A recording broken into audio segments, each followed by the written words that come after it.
जो मज होय अनन्य शरण, तयाचे निवारी मी जन्म मरण, शरणागता शरण्ये मीच ऐकू. आजच्या ह्या सेवेचं प्रवृत्तीनिमित्त हा नामयज्ञ अखंड हरिनाम सप्ताह, त्यानिमित्त आजची प्रवचन आणि कीर्तनाची सेवा माझ्या परमभाग्यानं वाट्याला आलेली असून मी नेहमी सांगतो त्याप्रमाणे मी एक साधक आहे, साधना चाललेला आहे, साध्यापर्यंत पोचायचं आहे.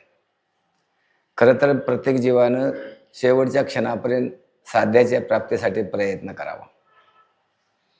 मग ज्याची जशी साधना असेल त्याप्रमाणे त्याला काय होणार, फल मिळणार. संतांनी सांगितले ज्याप्रमाणे त्यात अधिकाराचा संबंध असतो. महाराज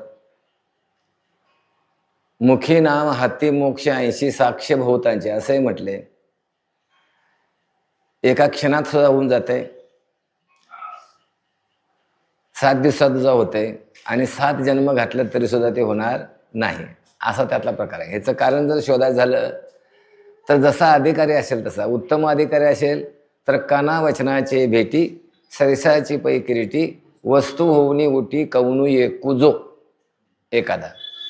मध्यम अधिकारी असेल तर थोडं थोडं सत्संगतेनं राहून अभ्यास करून त्या पदापर्यंत पोचू शकतो. आणि कनिष्ठ अधिकाऱ्याला शंका फार, शंका जास्त कोणाला, कनिष्ठ अधिकारी. हे असं कसं असेल, संशय जास्त, असं कसं असेल. जर तो कनिष्ठ जरी असला तर त्याची बुद्धी चातुर्य आहे त्याचे. मला पूर्ण शंकेचं समाधान झाल्याशिवाय तो त्या पदाला पोचू शकत नाही. असं 3 प्रकार आहेत महाराज. मग काही महाराज लोक सांगतात उत्तम अधिकारी कसा असतो, कापराच्या वडीसारखा, पेटवल्याबरोबर कापुराची वाती उजळलेली ज्योती, ठाईच समाप्ती झाली, तो शिल्लकच राहत नाही. मध्यम अधिकारी शेणी लाकडासारखा, उशिराण पेटतो, पेटवून घालावं लागतं पण राख शिल्लक अजून राहते.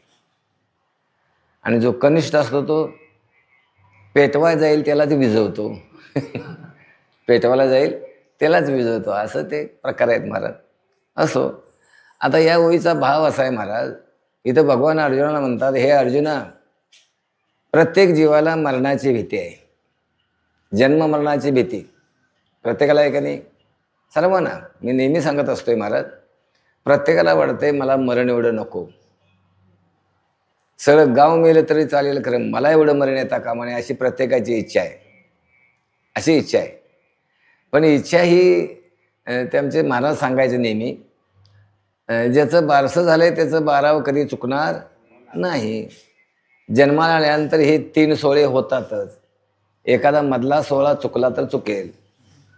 सोहळे कुठले कुठले, जन्माचा सोहळा, लग्नाचा सोहळा आणि मृत्यूचा सोहळा, असे 3 सोहळे आहेत. मधला लग्नाचा सोहळ्याच्या अगोदरच शेवटचा सोहळा एखादा करून जातोय, किंवा एखादा ब्रह्मचर्य राहिला तर लग्नच करत नाही, तो सोहळा त्याचा होत नाही. पण हे 2 सोहळे बाकी चुकत नाहीत. मग आता अशी शंका निर्माण होते, मग हे चुकत नाही, जन्म मरण चुकत नाही, तर मग कशासाठी, अशी शंका सर्वसामान्याची आहे का नाही. त्याला नास्तिक मत म्हटले महाराज. कुठलं मागचं बघितले, कुठचं पुढचं बघितले, आपला परवा पाठात चिंतन झालं. संतांनी आम्हाला काय सांगितले, केले कर्म झाले त्याची भोगाले, उपजले मेले 80 किती. किंवा ते कर्माचा तरी प्रकार सोडा, प्रारब्ध कर्म भोगावं लागतंय. कधी संपतंय, ज्यावेळी कर्म संपतंय त्यावेळी हा देह पडतोच. प्रारब्धातले भोग घेऊन आम्ही जन्माला आलोय. मला एकाने शंका विचारली, नेमकं मरण कधी येणार, ते काय सांगता येत नाही, ते काय सांगता येत नाही. देवाने ती पुंजी बांधून दिली आहे जन्माला येताना, आणि ते श्वास आहेत ना, श्वासाचं गणित घालून दिलेलं आहे. जेवढे श्वास दिले तेवढे तुम्ही वापर करायचा आहे. तुम्ही लवकर संपवले तर लवकर मृत्यू येणार, आणि जपून ठेवले तर वाढणार. मग त्याला उदाहरण मागचं जर घ्यायचं झालं तर चांगदेवांचं घ्या. चांगदेव किती वर्षे जगले, 1400 वर्षे. कसे जगले, आता हे काही लोक आताचे विज्ञानवादी म्हणतील हे काही शक्य नाही, दंतकथा आहे. दंतकथा नाहीत महाराज त्या. त्याने श्वासावर नियंत्रण ठेवलं. कशाने ठेवलं, योगानं केलं.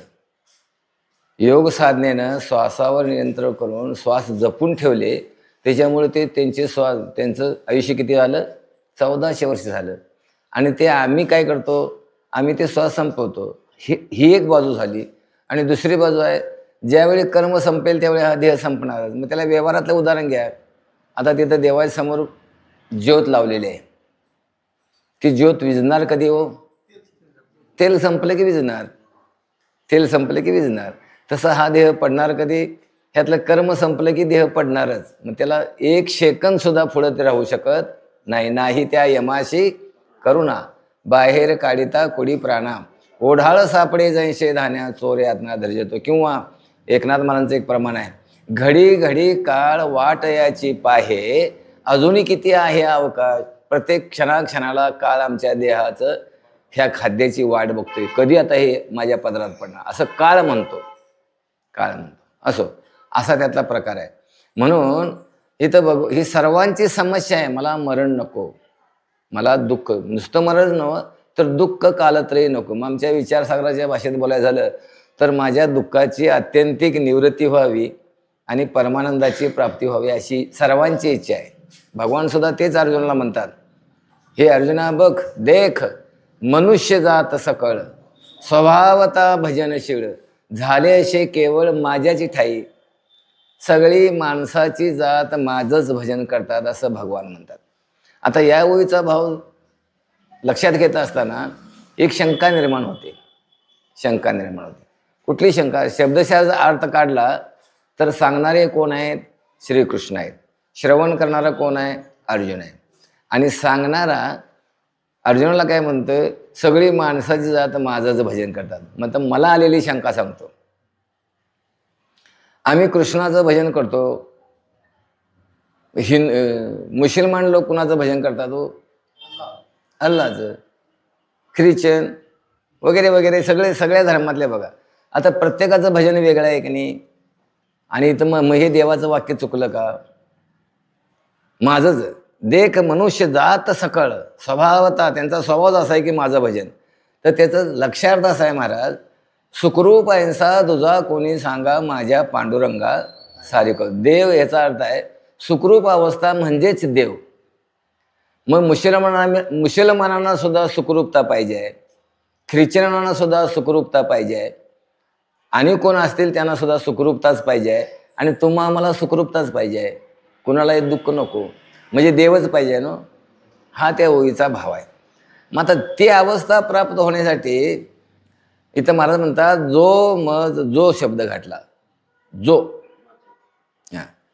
जो मज होय अनन्य शरण. आता त्याचा भाव बघूया आपण.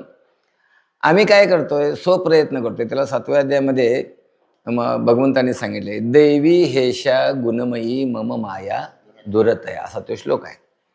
त्याच्या खालच्या सगळ्या वया वाचून बघा. प्रत्येक जण सुखाच्या प्राप्तीसाठी प्रयत्न करतोय, कोण थांबत नाही. कोण थांबते महाराज? प्रत्येक जण प्रयत्न करतोय. सुख व्हावं म्हणून आमचा प्रयत्न चालू आहे ना. सुख व्हावं म्हणून प्रयत्न चालू आहे. तुम्हाला एक दृष्टांत सांगतो आणि त्यात कसं आपण अडकत जातोय बघा. घरादाराचा त्याग केला, सगळ्या कुटुंबाचा त्याग केला आणि सुखाच्या शोधार्थ जंगलात जाऊन बसला. कशासाठी? हे बाग थोडंफार कळालं तर हे काय नको म्हणलं, ह्याच्यात अडकून न धरी रे संग, राही रे निश्चळ, लागुने दि मळ ममतेचा, या नावे अद्वैत खरे ब्रह्मज्ञान, अनुभवा वाचून बडबडते. हे त्याला कळलं, ते त्या माणसाला. आणि सगळ्याचा, सर्वस्वाचा, सगळ्या सुखांचा त्याग केला, प्रापंचिक सुखाचा, आणि जंगलात जाऊन बसला. काय करायचं? काय भूक लागली? महाराजांचं प्रमाण आहे नाही, तुकाराम महाराज म्हणतात, कळणा अथवा कोंडा देगा देवा भुकेच्या तोंडा. झाडाची फळं खायची, फळं नाही मिळाली तर झाडाचा पाला वरबडून खायचा, भुकेची शांती करायची. पाणी काय निमोले आहे, पाण्याला काय किंमत नाही, कुठेही मिळते. नव्या अध्यायामध्ये सांगितले पाणी कसं आहे? निमोले. निमोले म्हणजे त्याला मोल द्यावं लागत नाही, कारण ते भगवंताचं स्वरूपच आहे, भगवंतानंच निर्माण केले. आणि थांबला. काही गुराखी लोक, जनावर, पूर्वीचा काळ जनावर चारा गेलेले, त्यांनी बघितलं हे साधू तपश्चर्या करीत बसलाय. ते पोरग एक आलं गावात आणि म्हणले, अरे जंगलात साधू आल्यात, एका झाडाखाली बसल्यात, दाढी बिडी थोडी वाढलेली आहे आणि निवांत, कोणासंग काय बोलत नाहीत, काय नाहीत, निवांत आहेत. दुसरी आणि 4 लोक दुसऱ्या दिवशी आली. मग लोकांचा काय समाज कसा आहे? जरासं काहीतरी वेगळं दिसलं की त्याच्या पाठ लागतात. साधू म्हटल्यानंतर मग दर्शनला जायचं. असं वाढत वाढत वाढत वाढत गेलं. मग एक म्हणलं रिकाम्या हातानं कसं जायचं, मग जरा फळं नेऊया. फळं नेऊया, मग तिथं फळं नेऊन ठेवायची. मग ते साधू ती व्यक्ती काय करायची, ती फळं नेलेली आपल्याला लागतील तेवढी घ्यायची, बाकीची प्रसाद म्हणून वाटायची. असं ते वाढत वाढत वाढत गेलं. जमायला लागलं. बघा आता सुद्धा तसंच आहे. जमायला लागलं, जमल्याला वाटायला लागले लोक. हां, म्हणजे अमक्या अमक्या ठिकाणी काय होते, महाप्रसाद फुकट मिळतोय असं होतंय की नाही. मग त्याच्या पाठीमागचा भाव काय, तिथं श्रद्धेनं काही देणारे लोक असतात आणि त्याचाच प्रसाद सगळ्यांना मिळतो. तर तसंच तिथं झालं. मग काय त्यातले लोक ते शिष्य होते. मी कशासाठी सांगायला लक्षात येते ना, कसं अडकत जातोय आपण. शिष्य होते. मग ते हे संपलं हो, उन्हाळा संपला, पावसाळा चालू होणार, महाराज झाडाखाली कसे थांबणार. मग त्या 4 चौघांनी मिटिंग घेतली. म्हणली काय करूया, तिथे एक झोपडीच बांधूया. आणि मेडी 4 रावल्या, झोपडी बांधली. झोपडी बांधली. महाराजांना थंडी वाऱ्यापासून आसरा मिळाला. झोपडी वाढली. महाराजांचं साहित्य काय, हे उघडे संन्याशी 2 लंगोट्या. त्या झोपडीमध्ये फळं येऊन पडायचे, धान्य येऊन पडायचं. उंदीर झाले. उंदीर झाले हो, धान्याला उंदीर येतात का नाही. त्यात जंगलात म्हटल्यानंतर उंदीर जमाले. बरंचच मोठं त्यांनी मानलं तर. आणि ती झोपडी बांधताना त्यांनी आणि काय केलं, उंदीर वाढले. उंदीर वाढल्यानंतर उंदरानं काय केलं, ते धान्यच नाही तर महाराजांनी आंघोळ करून उन्हात घातलेली लंगोटी बी कातरली. महाराजांची लंगोटी कातरली.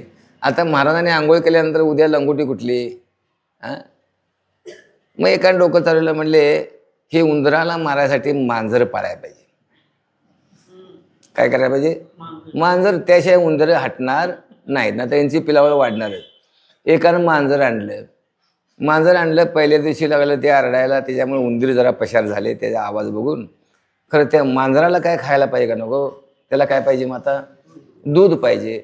मग दूध कुठलं, एकानं आपल्यात एक दिवस आणलं, दुसऱ्या दिवशी आपल्यातलं आणलं, तिसऱ्या दिवशी कुणी आणलंच नाही. ते मांजराला आलं आरडाय. मग ते आणि चौघांनी काय मिटिंग घेतली, हे बघा म्हणले काय करूया, एक गायच पाळूया. गाय पाळली की ते गायीचं दूध निघल, ते कुणाला घालता येईल, मांजराला घालता येईल. मग ते मांजराला गाय पाळली. गाय पाळली, तिने 2 दिवस दूध दिलं कसं तरी. त्या गायीला चारा नको, चारा पाहिजे का नको. आणि तिचं पाणी, चारा पाणी कुणी बघायचं. मग तिने काय केला, एक माणूसच नेमला त्याच्यावर, त्या गायीवर. सगळ्याच्या मध्ये ह्यातनं काढूया पगार म्हटले. आणि एक माणूस नेमले. त्या गायीच्या पाळण्यासाठी माणूस नेमला. त्यानं ते गायीला चारा पाणी, गायीचं दूध काढायचं, मांजराला घालायचं, आपण प्यायचा, महाराजांना द्यायचा. असं ते वाढत वाढत वाढत गेलं. त्या माणसानं विचार केला, गायीला कुठं रोज रोज चारा न्यायचे. ते पूर्वीचा काळ नाही, 100 वर्षाच्या पाठीमागचं कुठं काय हे होतं बघा. त्यावेळी ते मठ मांडला होता गाडी. त्याच्या साईतनं एक 10-15 एकरात त्यानं काय करायचं, जंगलातली लाकडांना असं कुंपणच तयार केलं. कुणी, त्या गाय राखणाऱ्या माणसानं. आणि गायीला मुक्त गोटा, आताची पद्धत. त्या गायीला काय करायची, त्यात सोडून द्यायची. वैरण आणायचा संबंध नाही. तिथंच वडा होता, झरा होता, पाणी होतं. गाय चरायची, त्यात पाणी प्यायची, संध्याकाळी आणून बांधायची. मुक्त गोटा. असं बरेच दिवस चाललं. शासन बदललं, तलाठी बदलले. आणि तलाठी बदलल्यानंतर सर्कल बिरकल आले. आणि मग ती फाळ्याची वसुली चालली, शेतसाऱ्याची वसुली चालली. मग शेतसाऱ्याची वसुली चालल्यानंतर एका तलाट्यानं काय केलं तर, ते काय म्हणतात ते, त्याला काहीतरी मध्ये एक झालं की प्रकार, जे गुंटीवारी होती तिचं नंतर कशात रूपांतर झालं, ते आणेवारी. त्या आणेवारीला त्या महाराजाचं नाव तलाट्यानं लिहून टाकलं. तेवढ्या एकरात, 15 एकरात. त्याला एक म्हण आहे बघा, जे नसे लल्लाटी ते करी तल्लाटी, किंवा लिहि तल्लाटी. एकदा त्यानं ते शाहीने लिहिल्यामुळं ती जमीन 15 एकराची कुणाच्या नावावर झाली, त्या महाराजांच्या नावावर झाली. महाराज काय फाळा भरायला चावडीत गेलाय. फाळ्याचा 10 वर्षाचा फाळा तटला. सर्कल आले, त्यांनी बघितलं हे थकबाकी आहे, चला जप्ती. महाराजाकडे आले. महाराज म्हणले तुम्ही फाळा भरला नाही. महाराज म्हणलं कसला फाळा, तर ही सगळी जमीन तुमच्या नावावर आहे, तिचा तुम्ही फाळा भरलेला नाही आणि त्याचा दंड म्हणून तुम्हाला ते भरावं लागत. महाराज म्हणला माझ्याकडे काय नाही, मी काय भरणार नाही, तुम्हाला काय करायची ती शिक्षा करा.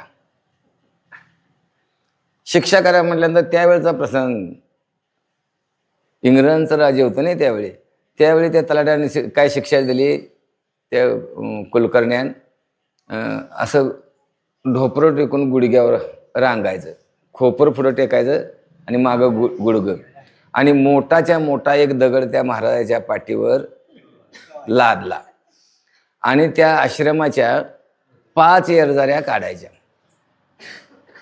येरझाऱ्या काढताना काय अवस्था झाली असणार, आतासारखं काय फरशी नसणार, ते जंगल सगळं काटं-कुटं, ढोपरं फुटली, गुडघं फुटलं, आणि ते रांगत चालत असताना मागं लक्ष गेलं रांगतान.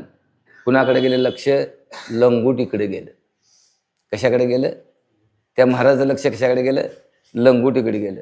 तो म्हणला ही लंगोटी जर घातली नसती तर एवढं सगळं हे वाढलं नसतं. लंगोटी घातली म्हणून घ्यायची पाळी आली, 2 लंगोट्या घेतल्या म्हणून उंदरं झाली म्हणून मांजर पाळलं म्हणून गाय पाळली म्हणून माणूस ठेवला, माणसाने ही सगळी करामत केली आणि त्याचं हे भोग आलं.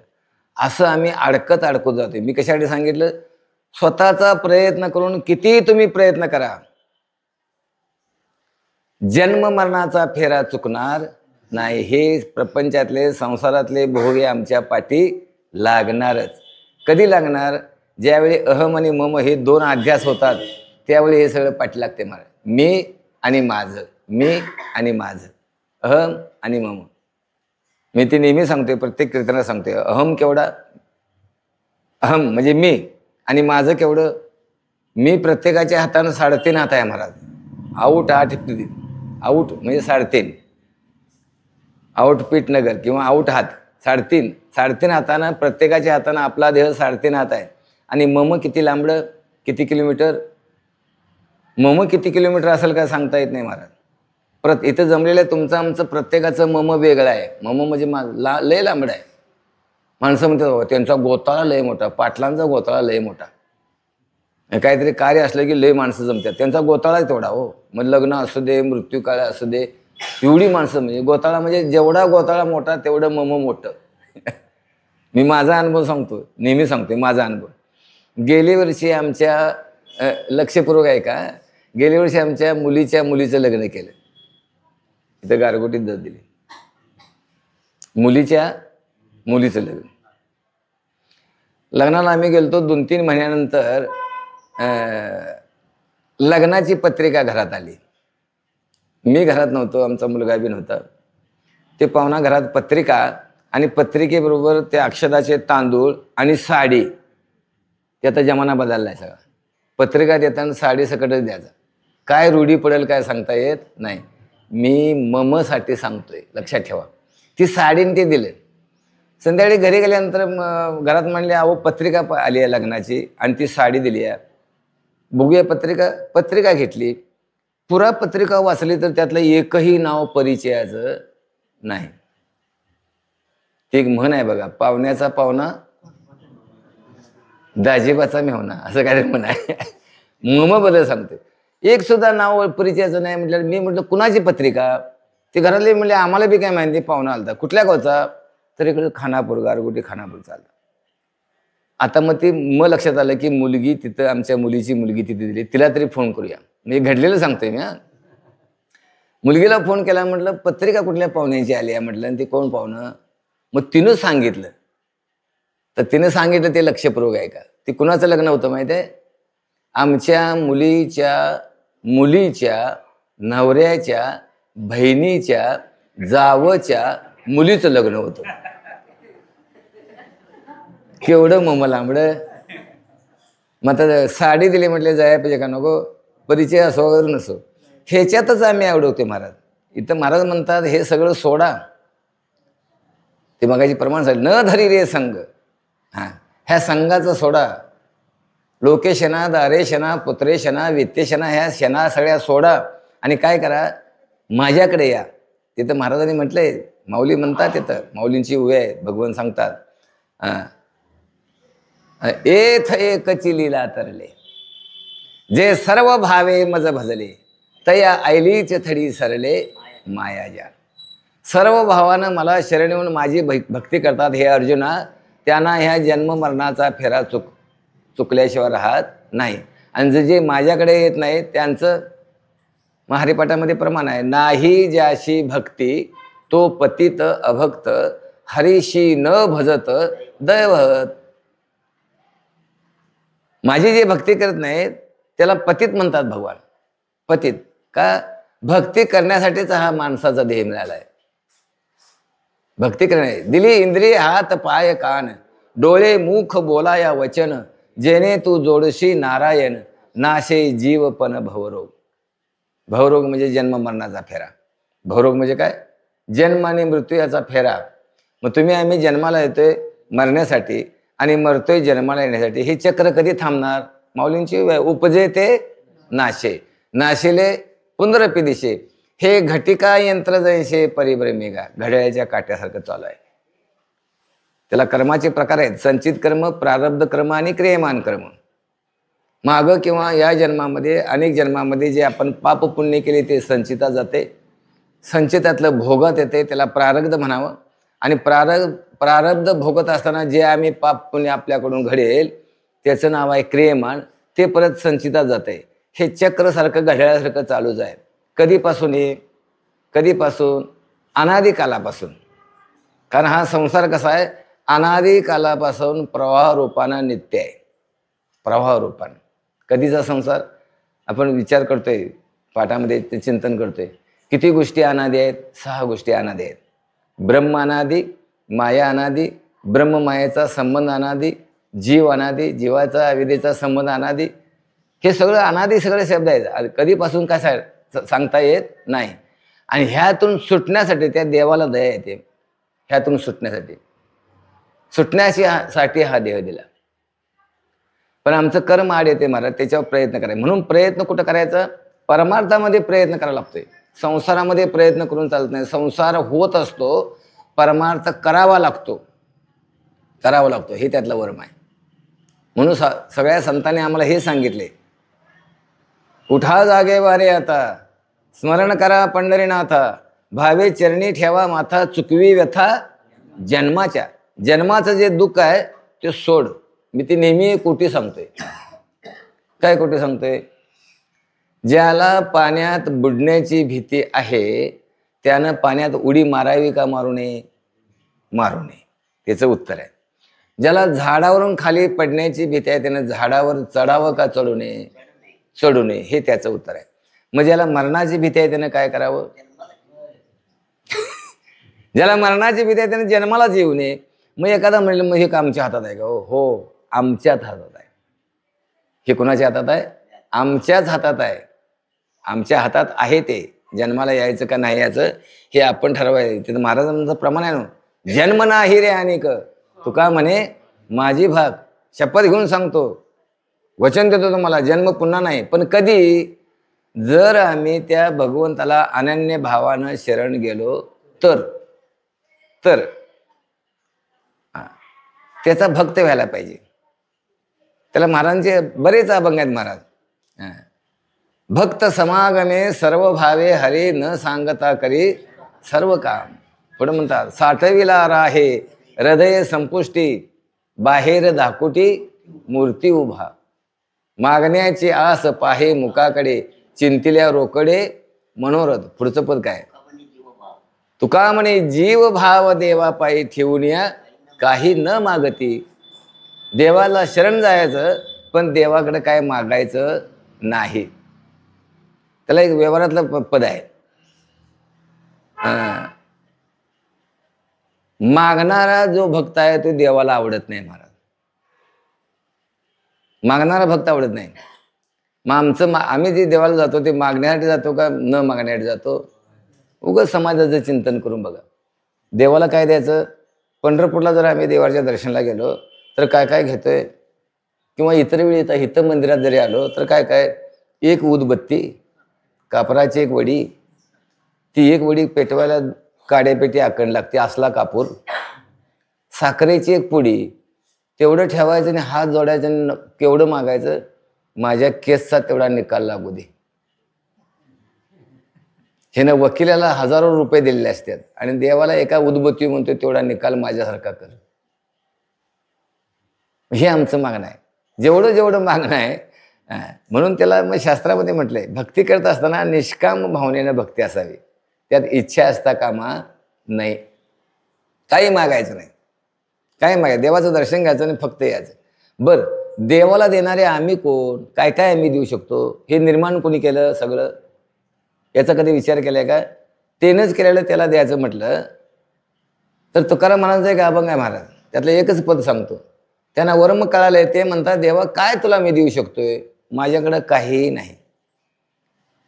उदके न्हाणू तरी स्वरूप हे तुझे. पाण्याने देवा तुला आंघोळ घालावी म्हटलं तर पाणी हे तुझं स्वरूप आहे. देवाला फळांचा नैवेद्य दाखवा म्हटलं, अन्नाचा नैवेद्य दाखवा म्हटलं, हे अन्न निर्माण कोणी केलं? आम्ही केलं काय? आम्ही शिजवलं फक्त. निर्माण कोणी केलं? आम्ही भात पेरतोय, ते उगवून कोण आणतंय, ते मोठं कोण होतंय, ते पोसाळल्यानंतर भरतंय आणि वाळतंय, व्यवस्थित होतंय, हे कोण करतंय? आम्ही करतोय का? आम्ही फक्त अन्न खातोय. रक्त कोण तयार करतंय? कधी याचं आम्ही चिंतनच करत नाही महाराज, काय चिंतन करत नाही. सगळं कुणावर घालवतोय? आमच्या कर्तृत्वावर. म्हणून इथं कर्तृत्वाची भ्रांती आमच्याकडे आहे. जोपर्यंत भ्रांती आहे तोपर्यंत देव आपल्याकडे येत नाही, आपल्याकडे नाही.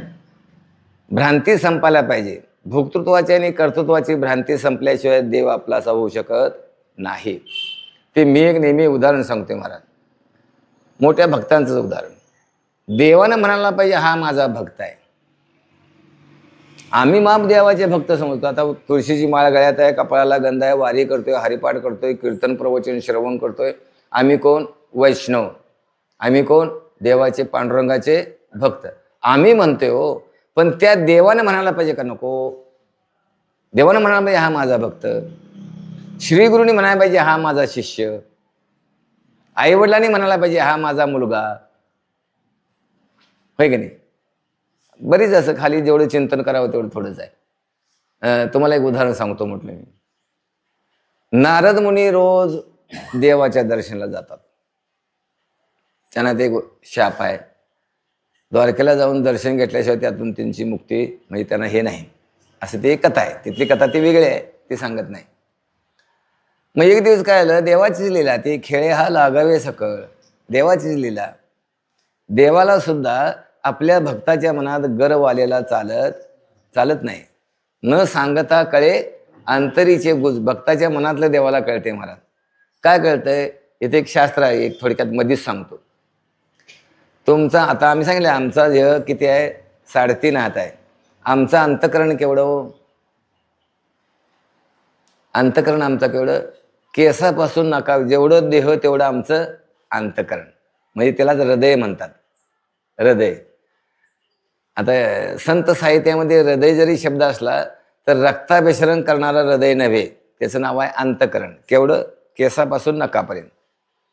म्हणून काही जरी कुठं इजा झाली तर आपल्याला त्या अंतकरणा मनाला लगेच बुद्धीला त्याची जाणीव होते. आता ह्या सगळा हे विराट स्वरूप आहे. देवाचं शरीर केवढं? हे दिसणारं सगळं हे देवाचं शरीर आहे. मग देवाचं अंतकरण कुठं आहे? तुमची आमची सगळ्यांची अंतकरण ते देवाचे अंतकरण आहे. म्हणून त्याला प्रत्येकाच्या अंतकरणातले भाव कळतात. म्हणून त्याचं प्रमाण घातलंय, न सांगता कळे. आम्हाला वाटतंय कुणाला कळलं नाही, पण देवाला कळते. देवाला कळते महाराज, देवाला कळते. आम्ही एखादा निषिद्ध कर्म करायला तर ते देवाला कळते. आम्हाला वाटतं आता कोण बघतंय, रात्रीच्या वेळी कोण आहे.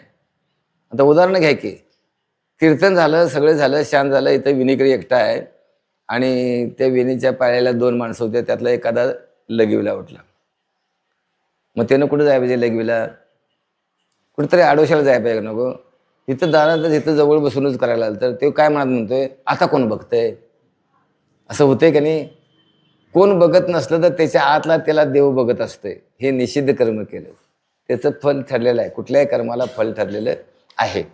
असो, मी काय सांगत होतो की सर्वांचं देवाला कळते, सर्वांचं देवाला कळते त्याच्या अंतकरणात तो असल्यामुळं.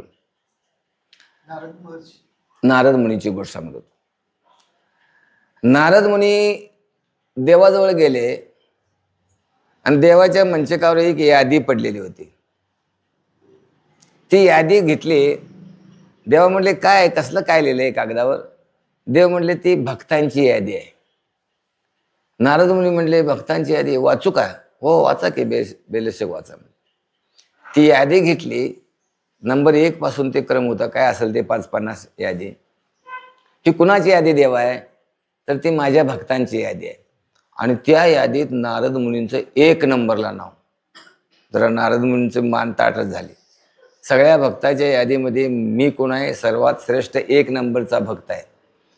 मग नारद मुनींना शंका आली, दुसरा जर देवाचा आवडता भक्त कोण असेल तर हनुमंतराय आहेत. त्यांचं त्यात नाव आहे का बघूया. ती यादीत असं नाव तपासीत गेलं तर त्या यादीत हनुमंताचं नाव नाही. नाव नाही म्हटल्यानंतर नारद मुनींना ते आत चटका लागला. म्हणजे ते चुटपुटच लागले. कधी जाऊन सांगन, कधी जाऊन हनुमान मारुतीला जाऊन सांगणं असं झालं. ठीक आहे म्हणले, देवा ठेवा, जावा. देवाला माहिती होती आता हे कुठं जाणार आहे. आता नारद मुनी तिन्ही लोकांमध्ये लगेच जाणार, मनोवेगाने जाणार आहे. लगेच हनुमंतरायाच्या समोर रामकृष्ण अरे आलो म्हणले, राम या या या या. हनुमंतराय म्हणले बरं झालं महाराज तुम्ही आला, तुमचं दर्शन झालं, आमचं भाग्य वगैरे वगैरे पाहुणचार सगळं बोलण्यातला झाला. आणि म्हणले देवाकडे गेलो होतो. हनुमंतराय म्हणले तुम्ही भाग्यवान आहात, रोज तुमचं देवाचं दर्शन होते, आम्हाला कधीतरी आम्ही आपला त्यांच्या भजनातच गुंग असतोय. नाही गेलतो म्हणले की तिथे यादी होती ती वाचली. होय बरं झालं, चांगली गोष्ट आहे. ती भक्तांची यादी होती, चांगली गोष्ट आहे. त्या यादीमध्ये माझं 1 नंबरला नाव आहे. वा वा वा वा. म्हणजे भक्तांच्या यादीत तुमचं 1 नंबरला नाव म्हटल्यानंतर तुम्हाला आता पदवी द्यायला पाहिजे, भक्त शिरोमणी. काय करायला पाहिजे? तुम्ही देवाचे 1 नंबरचे भक्त म्हणून तुम्हाला काय करायला पाहिजे? आता तुमचं त्यात नाव घालायला पाहिजे. नारद मुनी तेवढ्यावर थांबले. त्याने जरा आत ताटा निर्माण झालाच. आणि तरी सुद्धा त्यांनी पुढचं सांगितलं नाही. खरं त्या यादीत तुमचं नाव नाही ना, हे सांगायचं होतं खरं तर नारद मुनींना. भक्ताच्या यादीत माझं नाव आहे, तुमचं नाव नाही. हनुमंतराय सहज म्हणले त्या यादीत नसेल, दुसऱ्या यादीत असेल. तिथं दुसरी यादी आहे की म्हणले, तिथं दुसरी यादी आहे की म्हणले. नारद मुनींना शंका आली, दुसरी यादी म्हटल्यानंतर तिथं एका तावा नाव मावत नाहीत म्हणून तुम्ही काय करता? पुरवणी जोडता. नाही पुरवणी पुढं. आता हे 50 झाले, दुसरे 51 पासून सुरुवात असणार अशी नारद मुनींना शंका आली. तरी सुद्धा बघायला पाहिजे म्हणले. तिथं दर्शन घेतलं, येतो म्हणले, निरोप घेतला हनुमंतरायाचा आणि परत देवाकडे हजर. देवासनी माहितीच होतं आता हे येणारच आले. देवा अजून एक यादी आहे तर आहे की म्हटली, ती वाचू काय? वाचा की. ती यादी घेतली. नंबर बघतात तर सगळं तिथं नंबर 1 नंबर बसून चालू. आणि त्या यादीत 1 नंबरला कोणाचं नाव? मारुतीरायांचं नाव. ती यादी सगळी वाचली. नारद मुनींना शंका आली, देवा ही यादी कसली आणि ही यादी कसली? तुम्ही वर काही हेडिंग लिहिलेलं नाही. याद्या करताना वर हेडिंग असते ना, किराणा बाजार, कापड दुकानदार, असं वर बाजार करताना. तसं इथं तुम्ही भक्तांची यादी म्हणून सांगितलं की हे बी भक्त आहेत, हे बी भक्त आहेत, हे कुठले आणि हे कसले? देवाने दिलेलं उत्तर त्यातलं महत्वाचं आहे.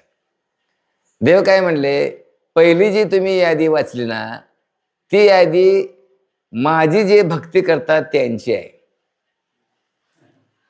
ती यादी कोणाची आहे? माझी जे लोक म्हणजे भक्त भक्ती करतात त्यांची आहे. आणि दुसरी यादी जी आहे ती मी ज्यांची भक्ती करतो त्याची ती यादी आहे. गोष्ट संपली. देव ज्याची भक्ती करतात, कुणाची भक्ती करतात?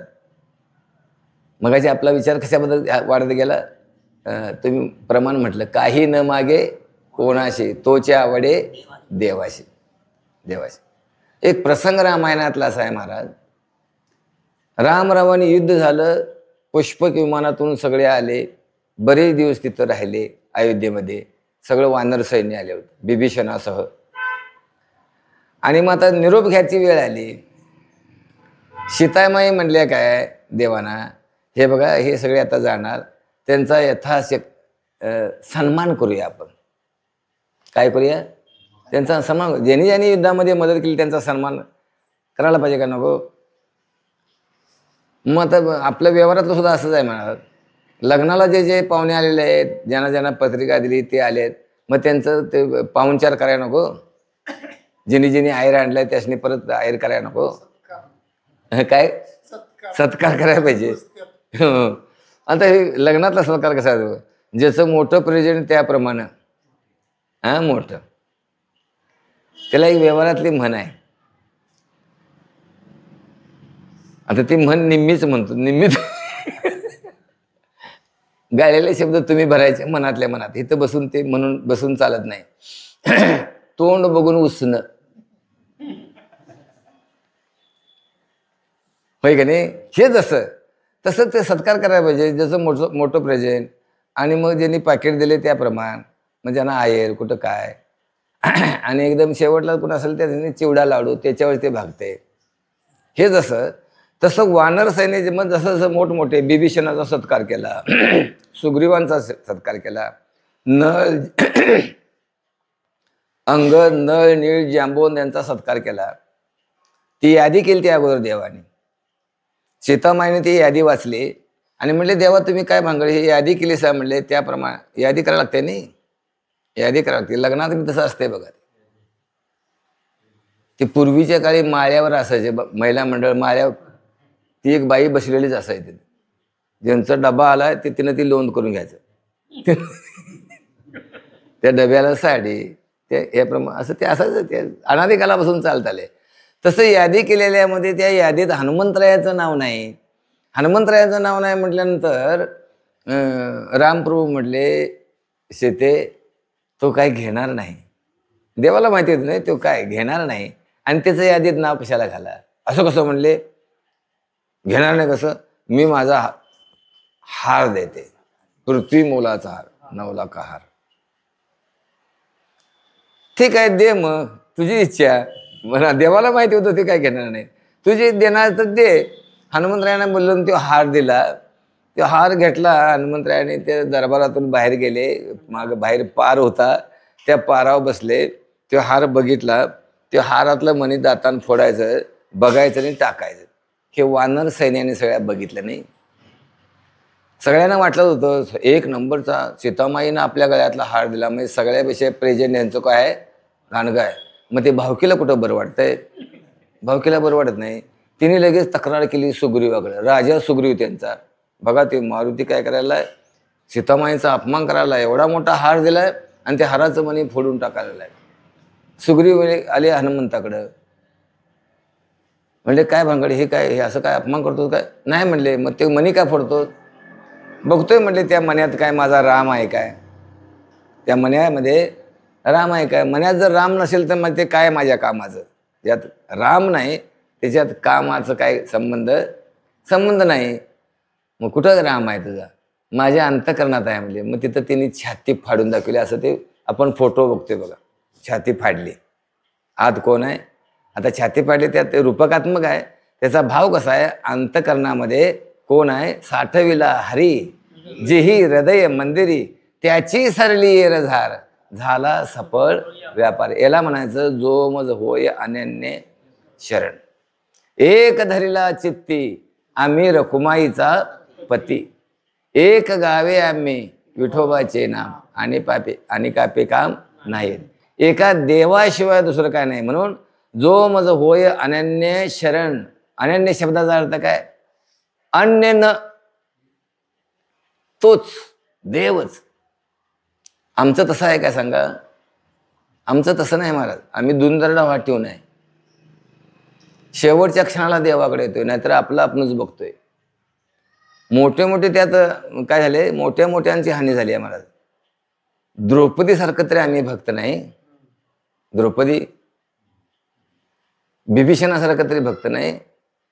तरी सुद्धा तुकाराम महाराजांनी त्यांना काय पावती दिली हो, म्हणते बिभीषण शहाणा परी तो महामूर्ख जाणा. का महामूर्ख जाणा. बिभीषणाला शहाणा तुम्ही म्हणतात, तर तुकाराम महाराज म्हणतात तो महामूर्ख का. सोन्याची लंका घेतली खरं देव आहे, देव घेतला नाही त्याने. द्रौपदी सुद्धा तसंच.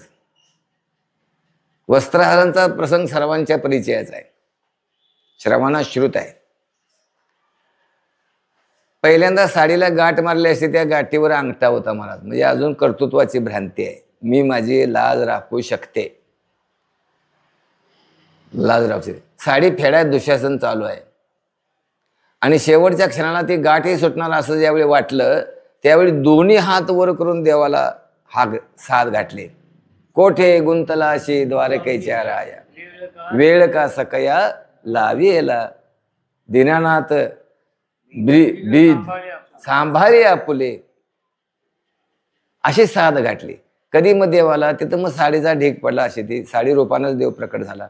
कधी त्याला म्हणायचं दोन्ही हातानं त्याला काय म्हणायचं, देवावर भार. तुका म्हणे घालू तयावरी भार, वाहू हा संसार देवा पाहिजे, त्याच्यावरच भार घाला पाहिजे.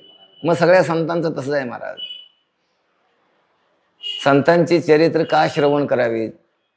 संतांची चरित्र श्रवण केली तर त्यांची लक्षणं कळतात. संतांची जी लक्षणं आहे ती तुमच्या आमचे साधकांची साधनं असतात, त्याप्रमाणे आपण आचरण करावं लागतं. बरीच लक्षणं सगळ्यांचं तेच आहे, सगळ्या संतांचं. देवावर भार घालून सगळा संसार, त्यांनी संसार सोडला नाही, पण भार कुणावर घातला? देवावर घातला. एक कथा थोडक्यात सांगतो.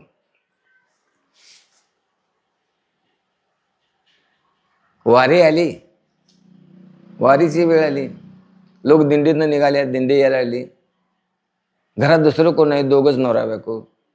मालकीन गरोदर आहे, नुसती गरोदर नाही तर दिवसात आहे. तोवर हिने वळकट बांधायला चालू केली. अहो घरात दुसरं करून नाही, तुम्ही तरी आता वारीला जाणार, तुमची वारी चुकून चालणार नाही, आणि मी तरी दिवसात आहे. आणि मग कसं करायचं? कशाला काळजी करते? हाय की पांडुरंग, एकच वाक्य. कशाला तू काळजी करते? त्याला कळत नाही का आम्हीच काळजी करून चालते? एवढे एक वाक्य बोलले, वळकड बांधले आणि हे वळकड घेऊन बाहेर पडले सुद्धा. जाता जाता ती काय म्हणली त्यांची पत्नी, हे बघा जाता तर वाटत अक्काबाईंचं घर आहे, त्यांना तरी सांगा, त्या तरी इकडे येतील. कुणाची कथा ही? चोखोबांची. ते म्हणले बरं म्हणले. म्हणजे त्यांच्या बहिणीचं गाव वाटत होतं, त्याशी सांगायचं मालकीन दिवसात आहे तिकडे जा म्हणून सांगायचं, निरोप नुसता द्यायचा होता. पण ते भजनामध्ये दिंडीत सामील झाल्यानंतर भजनात एवढे रंगून गेले की ते निरोप द्यायलाच विसरले. दिवसात म्हटल्यानंतर 9 दिवस असतात नाही, 9 महिने 9 दिवस. हे 15 दिवस तिकडे दिंडीतच गुण. 15 दिवसानंतर काला झाल्यानंतर यांच्या लक्षात आलं, अरे म्हणले मालकीन दिवसात होते, तिने सांगितलं होतं आणि ते पण विसरले. आणि आता काय झाले कुणा माहीत. आता काय झालं, सगळं व्यवस्थित झालं. हा परमात्मा त्यावेळी चोखोबांच्या बहिणीच्या रूपात घरामध्ये आला. वहिनी दार उघड म्हणले, मी आलोय. रुक्मिणी मातेला बरोबर घेतली आणि आलोय म्हणले त्यांच्या रूपामध्ये. आणि सगळं चोखोबांच्या पत्नीचं सगळं बाळंतपण केलं महाराज. एक अभंग आहे महाराजांचा, उच नीच काही नेणे भगवंत, तिष्ठे भाव भक्त देखोनिया, दाशीपुत्र कन्या विद्रोहाच्या भक्षी. ते सगळा अभंग वाचून बघा. जेवढे संतांचे चरित्र आहेत त्या सर्व संतांना देवानं मदत केली आहे. खरं ते भक्त कोण होते? ते हनुमंतरायासारखे होते. लक्षात घ्या, आमच्यासारखे नव्हे. आम्ही लगेच म्हणतोय एवढ्या वाऱ्या करतो देवानं आमचं काय? वारी करताना आम्ही कधी असं म्हटलंय, देवा तुझ्याशिवाय आम्हाला काय नाही? अनन्य भाव आहे. आता इथं माता भगिनी आल्या, अनन्य शब्दासाठी एक उदाहरण सांगतो व्यवहारातलं. असा काहीतरी कार्यक्रम होता. त्या कार्यक्रमाला सगळ्या महिला मंडळ आलं. एकीचं लहान बाळ होतं 4-5 महिन्याचं. झोपलं. तर ते झोपलं म्हटलं तिनं त्या माणसातच खाली झोपवलं आणि त्याला कोणतरी तिकडे बोलवलं बाजूला म्हणताना ती बाजूला उठून गेली. मग पोरगं झोपले, असं झोपू दे म्हटली, बाजूला गेली. तेवढ्या ते जागं झाल्याने रडायला लागलं. ती बाई जी होती, ती माऊली होती, ती दिसायला काळी कुरूप होती, देखणी अजिबात नव्हती. ते बाळ रडायला, मग तिथं देखण्या बाया होत्या नाही सगळ्या, प्रत्येक जणी घेतलं, ये बाळे. देखण्या एकदम नट्टीसारख्या होत्या बाया. ते कुणाकडेच द्यायला तयार नाही. काही तिथं म्हणजे लेकरूवाळ्या पण होत्या. तिने आपल्या स्तनाला लावून पाजायचा प्रयत्न केला, त्यानं तोंड सुद्धा लावलं नाही. त्याला कोण पाहिजे? तू माप देखणी असेल, ती माझी काळी असू ना तर कसली असू दे, माझी आई तीच पाहिजे. ह्याचं नाव आहे अन्य न. अन्य शब्दाचा अर्थ काय? अन्य न, दुसरं नाही. मग आता दुसरं नाही म्हटल्यानंतर आता ते प्रमाण आता ते कुठं जाते बघा. विठ्ठल मायबाप चुलता, विठ्ठल भगिनी आणि भ्राता, विठ्ठल विन चाड नाही होतं. आता शेवटचं पद त्यातलं महत्वाचं. तुका म्हणे आता नाही दुसरे, एका विठ्ठलाशिवाय या विश्वामध्ये दुसरं काय नाही, असा ज्याचा भाव झाला, ऐसा ज्याचा भाव झाला, देव नाही दुरी त्याला, त्याला देव दुरी नाही. आणि आमचा तसा भाव नाही, आमचा तसा भाव नाही महाराज. अजून एक महाराजांचं प्रमाण, तुकाराम महाराजांचा एक अभंग आहे. काय अभंग आहे? कन्या सासुराशी जाय, मागे परतोनी पाय, तैसे झाले माझ्या जीवा, केव्हा भेटशी केशवा. ह्याला अनन्य म्हणायचं, अनन्य. आता हे उदाहरण कसं महाराजांनी दिले बघ. कन्या सासुराशी जाय, कन्या म्हणजे कोण? पूर्वीच्या काळी 60-70 वर्षाच्या पाठीमागं मुलींचं लग्न लहान वयात व्हायचं, 7-8 वर्षामध्ये, तिचं नाव कन्या. आता लग्न होत्या ते किती वयात होत्या? 18व्या वयात. ती कन्या नव्हे, म्हणून तिचं नाव आहे वधू. आणि पूर्वीची कन्या. का कन्या? तिला ते आईबापाने लग्न दिलेलं, तिकडचं कोणाचा परिचय नाही, काय नाही. मग ते पूर्वी कसं असायचं, 2 दिवस हळदी, 1 दिवस अक्षता, मग पाठवणी. आणि त्या पाठवणीला पूर्वीचे ते मांडप असायचे पाल्याचे. प्रवास कशातनं? बैलगाडीतनं, नवरा नवरीचा पाठवणीचा. आणि ती मुलगी बापानं कन्यादान केलं की पाठवणी करताना ती मुलगी एवढी रडायची, आईच्या गळ्याला पडून, बापाच्या गळ्याला पडून, बहिणीच्या गळ्याला पडून, भावाच्या गळ्याला पडून, सगळी रडायची महाराज. आणि ती रडत असतं, मुलगी रडाली की ती पण रडायची.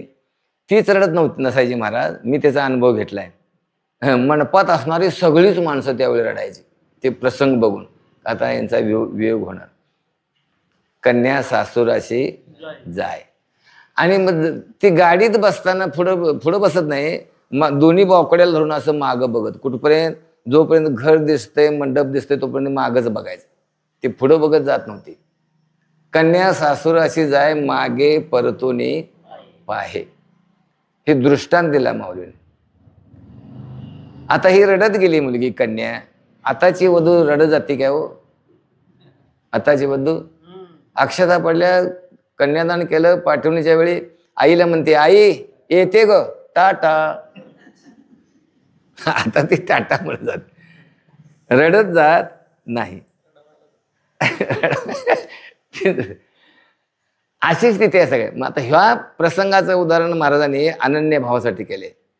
देवाचं दर्शन घेतलं तुकाराम महाराजांनी. आणि आता परत जात असताना त्यांची अवस्था अशी झाली की त्या कन्येसारखी झाली की देवा आता कधी, केव्हा भेटशी केशवा.